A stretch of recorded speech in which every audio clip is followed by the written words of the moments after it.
మీ అందరికీ ఈరోజు తెలియజేస్తుంది ఏంటంటే రేపనగా 15వ తారీఖు సాయంత్రం 4:30 సమయంలో మన ముఖ్యమంత్రి మనం ఎంతో ప్రేమగా గెలిపించుకున్న ముఖ్యమంత్రి రేవంత్ రెడ్డి గారు మన నారాయణపేట నియోజకవర్గానికి రాబోతున్నారు.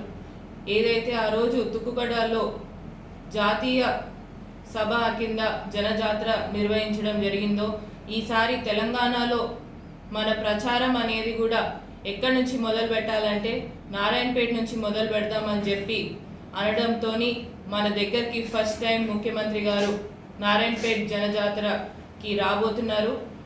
మన లోక్సభ ఎన్నికల్లో ప్రచారం అనేది కూడా ఇక్కడ నుంచి మొదలు కాబోతుంది. కాబట్టి మీరందరూ కూడా పెద్ద ఎత్తున తరలి రావాలని కోరుకుంటూ, ఏదైతే మన నారాయణపేట నియోజకవర్గ ప్రజలందరూ చిరకాల కోరిక అయిన జియో 69 ద్వారా నారాయణపేట కొడంగల్ ఎత్తిపోత పథకం ద్వారా ఈరోజు మనకు నీళ్ళు వస్తున్నాయంటే మన కృతజ్ఞతలు చెప్పుకునే సమయం వచ్చింది. కాబట్టి ఈ సమయాన్ని మనం తప్పకుండా అందరం కూడా వచ్చి మళ్ళీ ముఖ్యమంత్రి గారికి ధన్యవాదాలు తెలుపుకోవాలని కోరుకుంటూ, దీంతో పాటు ఏర్పాట్లు ఇప్పటివరకు అయితే చాలా బాగా నడుస్తున్నాయి. అవన్నీ కూడా ఈరోజు సాయంత్రం రేపు పొద్దున కల్లా అన్ని ఏర్పాట్లు కూడా పూర్తి కాబోతున్నాయి. జనం అందరు కూడా రావడానికి సిద్ధంగా ఉన్నారు. ప్రతి గ్రామం నుంచి కూడా జనాలు అందరు కూడా వస్తున్నారు.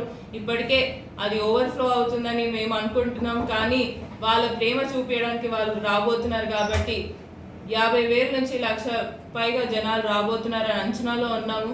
కానీ దాన్ని ఎక్కడ కూడా జనాలకి ఇబ్బంది కలగకుండా ఏర్పాట్లు అనేది కూడా చేస్తున్నాము. ఎక్కడైనా లోడ్లు ఉంటే కూడా అవి కూడా చూసుకుంటూ ముందుకు వెళ్తున్నాం. కాబట్టి మీ అందరితోని ఒకటే విన్నపం ఏంటంటే ఓపికగా ప్రశాంతంగా భోజనం చేసి, ఎండాకాలం కాబట్టి భోజనం చేసి బయలుదేరి 4:30 సమయంలోకి మన జూనియర్ కాలేజ్ గ్రౌండ్ అంటాం, జూనియర్ కాలేజ్ గ్రౌండ్కి తరలి రావాలని మరొకసారి ప్రతి ఒక్కరికి కూడా విజ్ఞప్తి చేసుకుంటూ సెలవు తీసుకుంటాం. మరిన్ని వీడియోస్ కోసం ఛానల్ ని సబ్స్క్రైబ్ చేయండి. లేటెస్ట్ అప్డేట్స్ కోసం వాట్సాప్ ఛానల్ ని ఫాలో చేయండి. అండ్ లింక్ డిస్క్రిప్షన్ లో ఉంది.